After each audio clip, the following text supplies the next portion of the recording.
Players are ready to go. We got the challenge here. We're going to see exactly how this plays out.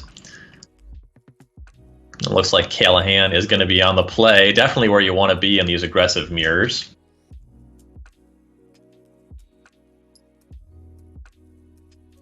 On the play, but not the best hand in the world. It's. Oh no, Callahan's on the draw. It's like, right. This hand's a bit worse on the draw, but I'm seeing opponent goes first on the mono black side of things. Oh, you're right. Yep. I was. I won't go into why I had that confused, but it's I okay. had it confused. Don't worry. All right. Macarico on the play here. Oh man. On the play, but no one drop. And I think that maybe this is going to be the difference in the game. Callahan has a 2-mana removal spell into a Rotting Regisaur off the top, and that's going to be a heater sequence over the next few turns. Yeah, nice curve here. You see Gutterbones attacking into Paradise Druid. No one ever blocks Gutterbones. I think I block Gutterbones like a lot. no one else blocks Gutterbones, man. I have blocked many Gutterbones. When you have Embercleave in your deck, though, it kind of makes sense to leave as many bodies on the table as you can. And oh, for sure. Macarico actually having some mana woes here. See second Paradise Druid, no land. A sad questing beast hanging out in the hand. This might be the first time in the last year that I've seen someone miss a land drop in Standard. People just don't miss land drops in Standard because they all play like 30 lands, you know, all the Reclamation and Bant decks and things like that. Rule aggro, much like we've seen with mono green, with mono red, when they show up in our championship qualifiers here, it's a deck that is susceptible to drawing the wrong number of lands. Sometimes it's not enough, sometimes it's too many. Reclamation can really only draw not enough or the right amount. Yeah. No attacks or blocks here from Macarico's side. I guess he's like holding back the Paradise Druid to protect it with the Hexproof. Yeah, Hexproof, and you know, you want to make sure you can cast this Questing Beast. Yeah. Fortunately, it looks like that's going to open up a nice spot here for Nicole. Yeah, Gutterbones gets in. Here comes Spawn of Mayhem, big flyer. Macarico at 14 off of 2 hits up from the bones and a shock. Here's a land rolling off the top. Yeah, this unlocks the ability for like Questing Beast to come down and start attacking, but it's a racing scenario, and racing against a Spawn of Mayhem with a Heartless Act and an Eliminating hand seems like a tall order. I'm somewhat interested in Boulder Rush Domri's Ambush, but we're just going to see Questing Beast attack here. Yeah, maybe that would have actually been the play. But Macarico is going to go a little bit more aggressive, thinks that he has like another turn where he can do this, but unfortunately, I think he's about to just get thrown in the trash can, man. This Heartless Act and then maybe even an Eliminate on the Paradise Druid is going to be a lot to handle.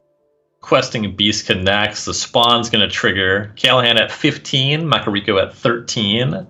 Duress rolls off the top. It does have both possible targets. That's pretty funny. Not only has both possible targets, Nicole can actually use all of her mana this turn too because she has neither Ebon Legion that she drew last turn. So now she can Duress the Embercleave or the Domri's Ambush. And I think she might actually go for the Ambush to protect her creatures. And then just go for like probably the main phase on the Heartless Act so that you just like shrink the number of creatures for Embercleave. And Embercleave on a Paradise Druid is not exactly threatening, you know? Right.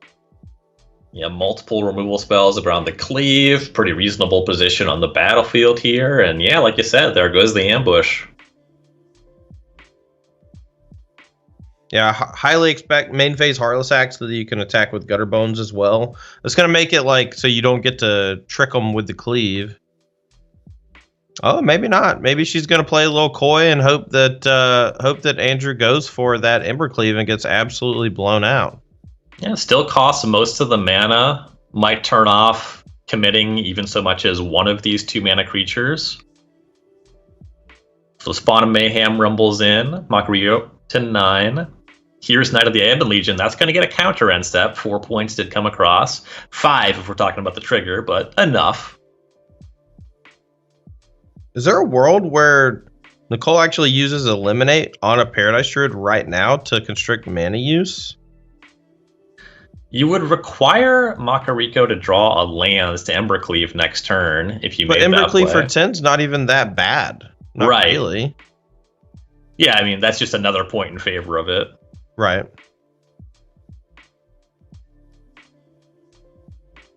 Callahan decides to leave up the 2 mana.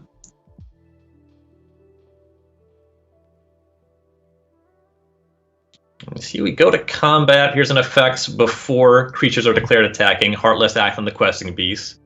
That means there's no Embercleave mana possible. And the druids just have to hang back. Alright, so here's my problem with what the sequence that just happened. So basically, if Nicole is going to kill the questing beast before attacks, that means that Macarico has basically no incentive to do anything except move to combat, which is what he chose to do. And if she was going to kill the questing beast anyway before combat, I think it would have been a much better trade to kill it on her own main phase, so she could have gotten 2 more damage with the Gutter Bones. Yeah, we'll see if that's any consequence on the game. Innkeeper, Rimrock Knight show up here. Go back to Callahan. Spawn of Mayhem's going to put Macarico to 8. Relevantly, that's just 2 hits off the spawn, and one of them is going to happen pretty soon here. Yeah, a couple creatures in the graveyard for Scavenging Ooze to chew up, though. At least the one questing beast for sure. And anything that dies this turn from chump blocks or trades. Ooh, Knight of the Ebon Legion getting in there, too. Love it. Yeah, both creatures combine threatening lethal, so that's going to force a block on the Knight of the Ebon Legion because of the pump. And because that Scavenging Ooze has such value. Looks like Edgewall Innkeeper is going under the bus. There goes the Innkeeper, as well as half of Macarico's life total. Stonecoil Serpent was the peel. With 14 life, you know, Callahan could leave up Eliminate. Doesn't necessarily have to. Yeah, I think it's just decent discipline to go ahead and play the 2/2 Serpent and hold up Eliminate. That way you're just like insulated from any weird combos that involve Embercleave. Like, you know that there's Rimrock Knights in the deck, and like double Rimrock Knight plus Embercleave might be something, and you know there's like 2 unknowns, so it's just like basically trying to play around as much as possible because your actual battlefield is so good. Yeah, I buy it. Callahan agrees. You see a 2/2 Serpent, eliminate mana at the ready. All of the creatures currently on the battlefield are legal targets for that catch-all removal spell. The Smother variant, as it were. Yeah, the game is over. Callahan has no way to get Spawn of Mayhem off the battlefield and can't even kill this turn, even if the Embercleave went unchecked. So, oh, I guess if there's no blocks and no removal spell, the Embercleave is technically lethal, but... Yeah, we can get exactly 14 with the cleave on the Knight. Mm-hmm. The problem is there's both blockers and removal. Yeah, and the Spawn of Mayhem's ability I guess technically there's the potential to block and not die on the next attack because Scavenging Ooze can gain 2 life. I don't really know what your plan is if that's the play, you know. But maybe there's just no alternative, really. So the plan was attack with Rimrock Knight. That connects Callahan to 11. What next? It's got to be Lovestroke Beast, and then hold up Paradise Ooze to block. And then after blocks, you activate Scavenging Ooze. But I'm pretty sure that once the turn is passed here, if Nicole actually plays Eliminate on the Scavenging Ooze, there's no outs, because tapping the Paradise Druid means that they can't block, and then there's just like too many attackers coming down. Yep, yeah, effectively removing 3 blockers there. Yeah, Callahan's but as long as just going to go to her turn, but this is fine as long as it happens pre-combat, and we're just going to see a concession. No need to go through all that. Yeah, just click the button. Just see your duds. Players go in a sideboard. This is interesting. Macarico pretty quickly just going for large creatures. Gruul Spellbreaker and Elder Gargaroth jump in the deck immediately. Yeah, Gargaroth's a nice one. I think the Lava Coil is probably going to come in as well. Cards like Rimrock Knight are much better against decks that play like at sorcery speed and have very few creatures, it's not really that good here. It's a combat trick, but it's not like a toughness pumper, and toughness pumpers are usually good in creature on creature combat. You know what I mean? Mm-hmm. But we're seeing these ambushes come in as well. The two more from the sideboard, combining those with something like Rule Spellbreaker or Love Struck Beast seems pretty reasonable. But it looks like all 4 Embercleaves are going to stay in the deck. I imagine that that's just going to be the main route to victory most of the time here. Callahan also upgrading the size of some creatures. See Gutter Bones turning into Doom Whisperer. Like we talked about before the match, Duress going to the sideboard, and Noxious Grasp coming in. Not nearly enough plummets for my taste. Needs more plummets out of this Gruul sideboard. Yeah, deal with no these kidding. Giant flyers.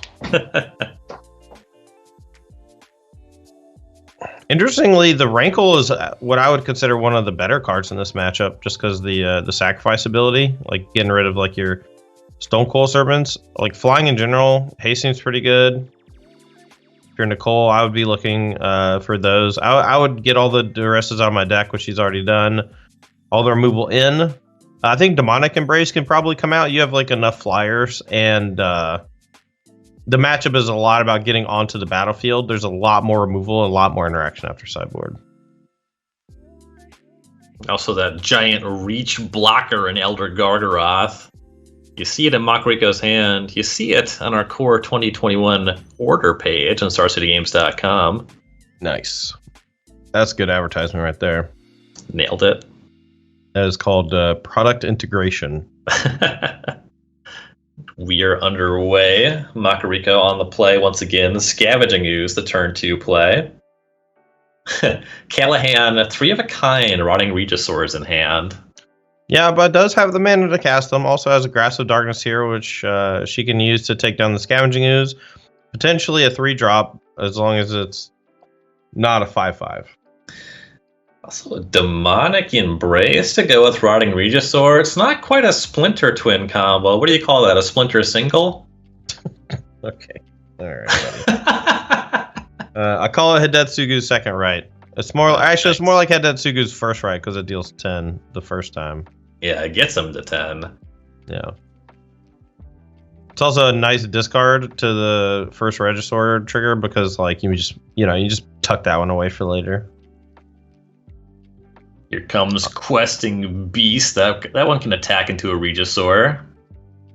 Yeah, but who would ever know it's attacking? The heads just cover it up. It takes a second on the animation. Yeah. Ooh, that Regisaur is just gonna trade. Callahan, I like this hedge against getting tagged by Embercleave or some such. I love that block. That block was awesome. Like it's it's for as much as a block can be awesome, that block is pretty awesome.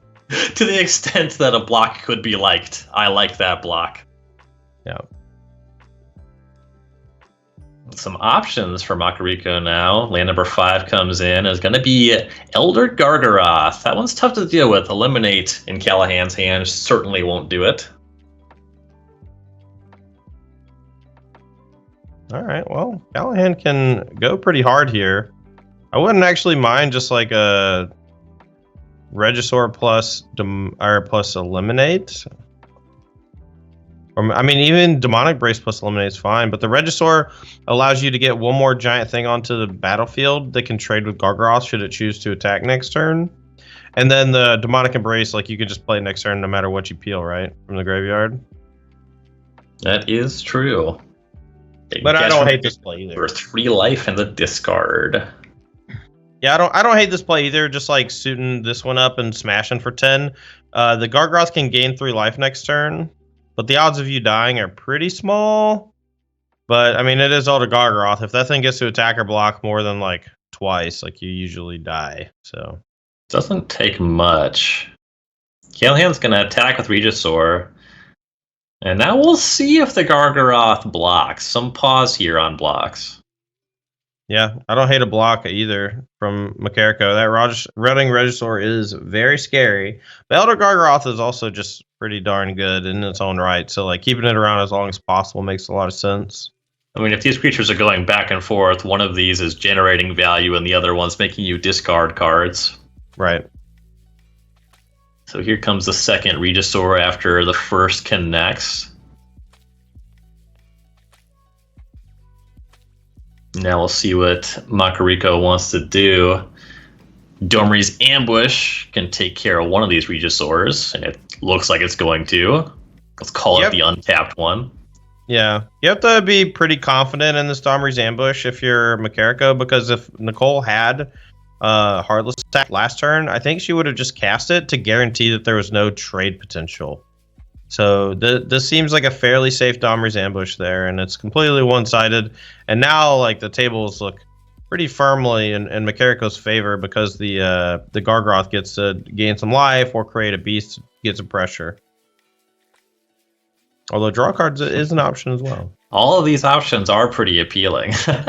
No, I mean, that's why it's just a great card. I mean, it's a mythic rare for a reason. It requires the ability to interact with your opponent either by blocking or untapping to attack, but the payoff is huge. Macarico goes to the 3/3 beast. I think you just got to attack Bone Crusher with Eliminate to save some life points. Otherwise, you're just going to, like, lose the race. Callahan next turn can just, like, play Demonic Embrace from the graveyard after discarding it with Regisaur, and then smash for 10. That's going to put Macarico down to 1. So maybe Nicole can't do that, I guess. Yeah, just It's be tough. dead on the way back. Yeah, it's just really hard to race here, you know? Peel is Stonecoil Serpent. That can't be big enough to tango with the Gargaroth. The Regisaur can, though. Yeah, I mean, this is actually a fine draw. I mean, it's just a 5/5. 5/5 is one of the biggest draws in the deck at the moment. It's, like, actually big enough to matter, too, because it's bigger than the Beast and the Spellbreaker. It also has protection from, multicolor, so it can't be hit with a Domri's Ambush, and could pretty easily just eat a Gruul Spellbreaker. Yeah, pretty solid there, especially with no cards left to discard to the Regisaur. So Callahan's kind of in this holding pattern where she more or less has to play what she draws every turn, but battlefield more or less even for a second here. We'll see what the Gargaroth can do about that.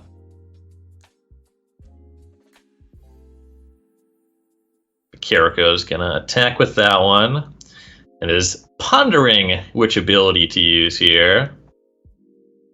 I feel like if I'm going to attack or block with Gargroth, I'm going to know what ability I'm choosing. But I guess the trade with the Regisaur is just enough of a draw to just guarantee the attack incoming. Because it also just has Vigilance, So, like, a trade here means that you're not, like, getting dumpstered by Demonic Embrace later. Mm-hmm. Yeah, that one is just face up. Mm-hmm. So there's a trade. Edgewall Innkeeper comes off the top. It looks like Macarico is going to deploy the hand, Garrick's Harbinger, and a pair of Innkeepers. Oh, you know what? I actually just forgot the Gargaroth had Reach also.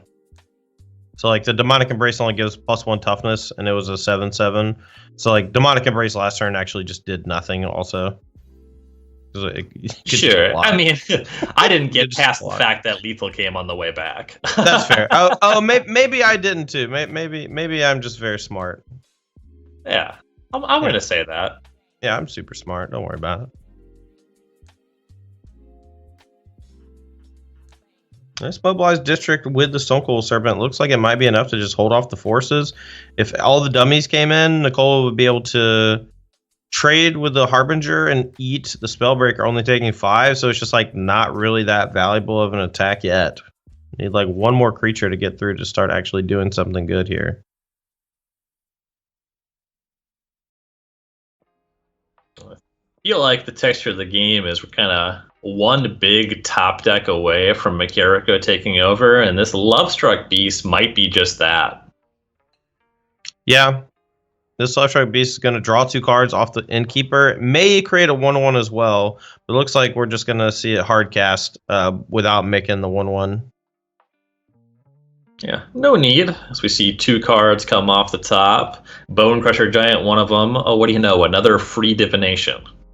Yeah, that's one of the strengths of Edgewall Keeper. You just get rewarded for playing good cards. Like all the adventure creatures are just pretty good because they're variable in their casting costs as well as their utility. And here we're just seeing two of these adventure creatures just being cast like face up and drawing 2 cards each and just flooding the board with these little monsters here. And next turn's attack is probably going to be lethal. See, another Demonic Embrace drawn from Callahan. Not a very interesting top deck. No, it's not. It's redundant. It's effectively the same as the one in the graveyard, give or take a few points of life for the ability. The mobilized district with the Stonecold Serpent was enough 2 turns ago for blocking, but now it's just like way too late. There's just like nothing really to put it on because it's an aggressive card and you're in a defensive stance and it doesn't provide lethal. So the game is over should Andrew Macarico decide to attack. Looks like the Embrace is coming down. Or at least Callahan's taking a look at what that might look like. It does take her off of district blocks, which is probably the biggest strike against it, ignoring the fact that the game is more or less functionally over. Mm-hmm. The only way that Callahan would have an out here would be if Macarico was like afraid of some spot removal spell and just like chose not to attack with everything. But with no cards in hand on the previous turn, coupled with the fact that she just like hasn't played anything for a while, you know, and the fact that Demonic Embrace can threaten lethal at some point, you know, if you're just like not careful, you just probably got to go for it no matter what. Like, what's the worst case scenario? You lose like 2 creatures, you trade with 1, and then and then something dies, like to a removal spell. Like, so it's like not even a bad trade to just shove with everything, you know? Right. Yeah, it doesn't necessarily. There's no pressure to concede. We'll have time for a game number 3, but Macarico is probably winning no matter what happens from there. Whether it's hanging out and getting even further ahead on the battlefield or just making an alpha strike. Oh, for sure. No changes for Nicole. Just slams the let's go button. She's going to be on the play here for game number 3, but Andrew Macarico taking one last look before we head that way. I mean, that Regisaur Embrace hand, that might have just totally run away with things on the play, right? Oh, absolutely. If Nicole had been on the play that game, I don't think it would have been remotely close. Like, multiple Rotting Regisaurs on the play. There was no mana acceleration from Macarico, like no Paradise Druid. Yeah, I don't think it would have been close. The Demonic Embrace plus Rotting Regisaur on the play in a matchup that has red removal. That's a GG. That's not... Can't really do a whole lot about those. It's kind of the 1-2 punch of that deck. Red removal can't catch it. You can't realistically cleave in time to race it. Right. Like, you have to have a super aggressive hand that involves a turn 4 Ember Cleave and hope that you don't die on your opponent's turn 5, but when they go Demonic Embrace on 4 on a Regisaur, like, you're just you are dead. Like, that's just it's just how it works.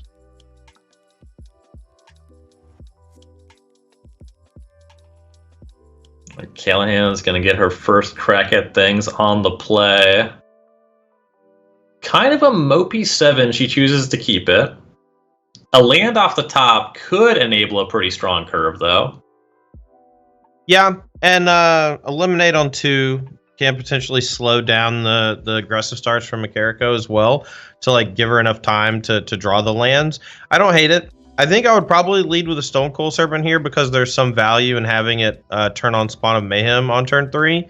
Like, let's say that there's no 1-drop from Macarico, right? You get to eliminate the 2-drop, attack for 1, and hopefully draw land so you can put that Spawn of Mayhem on the battlefield.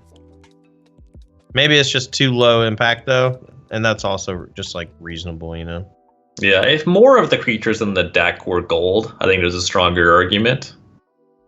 See Pelt Collector show up. Callahan does not draw the land, doesn't need it just yet. Second land was there for this Timuret.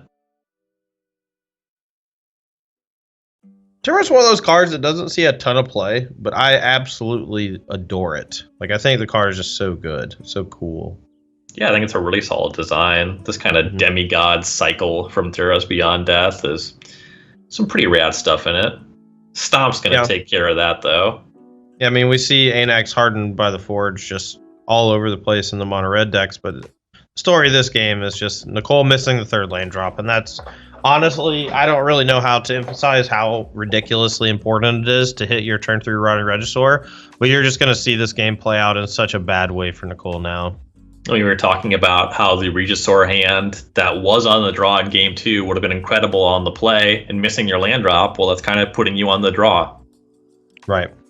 I mean, but I think you have to keep the 2-landers. It's just unfortunate for Nicole that this is the case. And this is one of the reasons why aggro decks haven't really been prevalent in the format too much lately, because they are so much less consistent than the control decks and the combo decks of the format, you know? Land 3 shows up now. The things just got interesting. We see Lovestruck Beast shows up without Heart's Desire, grows the Pelt Collector. The big thing to watch out for there is it turns Domri's Ambush into a clean answer to a Regisaur. Right, because of the +1/+1 counter that is added to the ambush, and it's a one-sided bite, not a fight, like we're used to seeing. It's a very powerful card, Domri's Ambush, and one that I think is really well positioned in this matchup. If the Rotting Regisaur is gone for here, which it looks like we're going to do, then we're going to be in for a rude awakening here if you're a Nicole Callahan fan. There's the Regisaur. Here comes the ambush. A true ambush, true to its name in this game for sure. There's a backup beast that can make a Heart's Desire token, so the first beast can now attack for 6. This is a brutal turn for Macarico.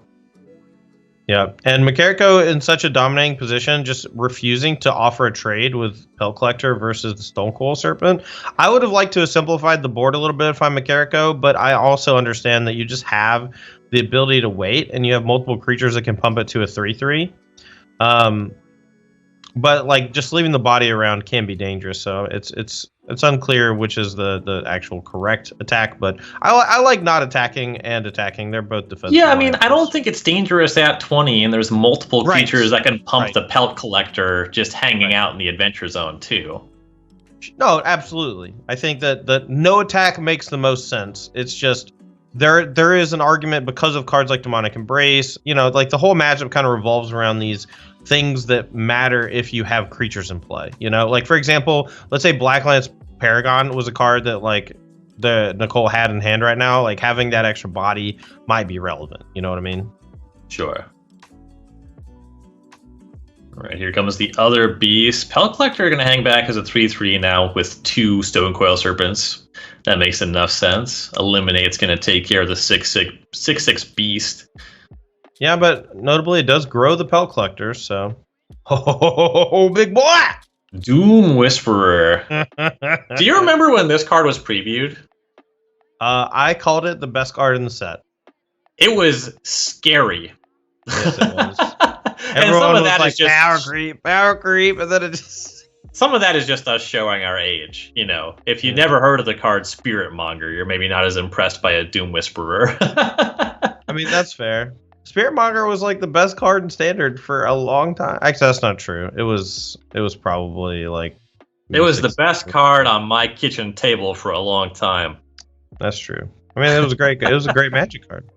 And this Doom Whisperer is looking pretty great here. You know, like there's not a whole lot you can do against this 6/6 flyer.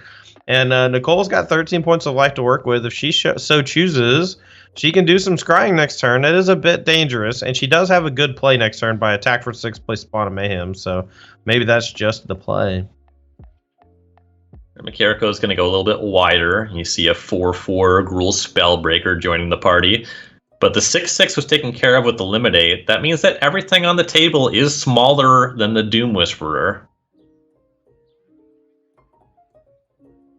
Now, the Scavenging Ooze in hand. Over time, that could change things. Oh, what a pick up. Grasp of Darkness off the top. Remember that thing I said about getting to use every point of mana every turn? This Grasp of Darkness into Spawn of Mayhem, that was honestly, outside of, like any 2-mana removal spell would have been an excellent draw. And Grasp of Darkness here. Oh, she didn't main phase. Oh, she can target the Pelt Collector. I was thinking she needed to main phase on the Spellbreaker, but killing Pelt Collector. Yeah, there's no rush. You can let that one hang out. You're right. I was skeptical when you were talking about attacking with Doom Whisperer, but this Grasp of Darkness off the top is a huge game changer. Yeah, it would have taken like an extra blocker or removal spell off the top, but these flyers, I think you just got to get in while it's good. If you can't deal with the Edgewall Innkeeper, and even though the removal spell can deal with Edgewall Innkeeper, I don't think that it's a valuable enough target here. Like you just kind of have to target Pelt Collector, or else like you're just gonna die. Like you just got to be really careful about dying. Like right. But Castle Embreth, that's also scary. Oh, for sure. The second red there being played, kind of letting Nicole know that the jig is up. Macarico looking at a big attack. Everything but the 1/1s. We have a 5/5, 2 4/4s, both with trample, and a 4/3 without. Yep. The Stone Coils can double block the Spellbreaker and like threaten lethal on it. And then Spawn of Mayhem can, I guess, trade with Bone Crusher, and then you just use Grasp of Darkness on the Pelt Collector. I think I would probably lean towards that that big trade there. This is a weakness in my game. The remember all of the text on the Stone Coil Serpent game. Yeah, that protection from multicolored, pretty relevant on blockers here. Yeah. If Nicole puts the Spawn on the Pelt Collector and then uses Grasp of Darkness on the Bone Crusher Giant, I think that's just going to be a little bit awkward because of the 2 damage from the Bone Crusher Giant. Although it's also possible Nicole doesn't want to use the Grasp of Darkness at all. This trade doesn't seem that bad. She can kind of wait for blocks to be declared and then see if there's an Embercleave hanging out. And if there is an Embercleave hanging out, it's going to get cast, and then she can make her pick with Grasp of Darkness then. But now like she just gets to have complete information before casting it, which I do like. So the Stone Coils are looking to eat the Spellbreaker. Spawn's looking to trade with the Pelt Collector. Currently 9 points coming in otherwise. A little scary. Especially if the Grasp has to go for the Bone Crusher later.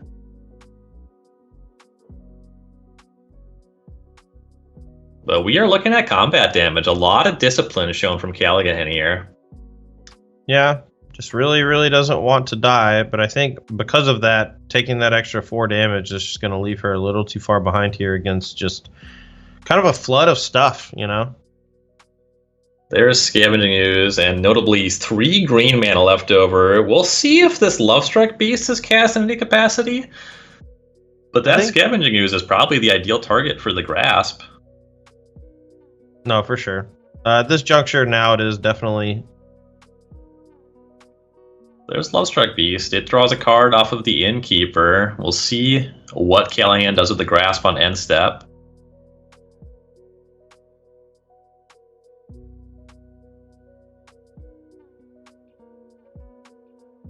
Yeah, it's a tough spot. Grasp on the Scavenging Ooze would prevent like a future burst of life gain, but like...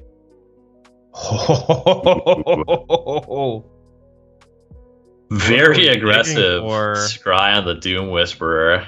Something got put on top. I don't know what it was, but something got put on top. We'll find out real soon as Grasp goes for Innkeeper. Oh, she's looking for another removal spell to kill the other 1/1 to make the Lovestruck Beast turn off. Oh, I kind of love this play. I kind of love this play. Yeah, Noxious Grasp.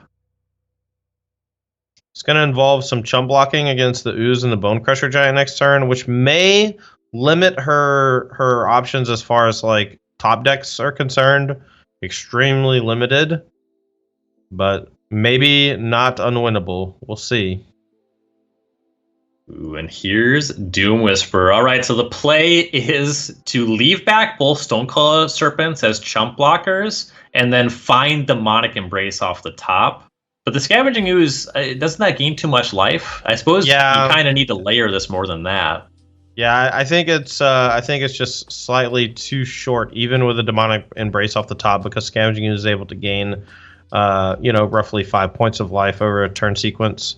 Well, this one turns off any kind of future plan. Pelt Collector that's going to turn those beasts right back on. Yeah, so that Pelt Collector you will not get to see what the plan might have been. Doom Whisperer is going to take one last chance to scry. I like this. Arena doesn't let you check the top of your deck after a game is over. Doom Whisperer does. Nice. And Callahan's going to pick him up. We are going to see her fall to 2-1. Andrew Macarico will advance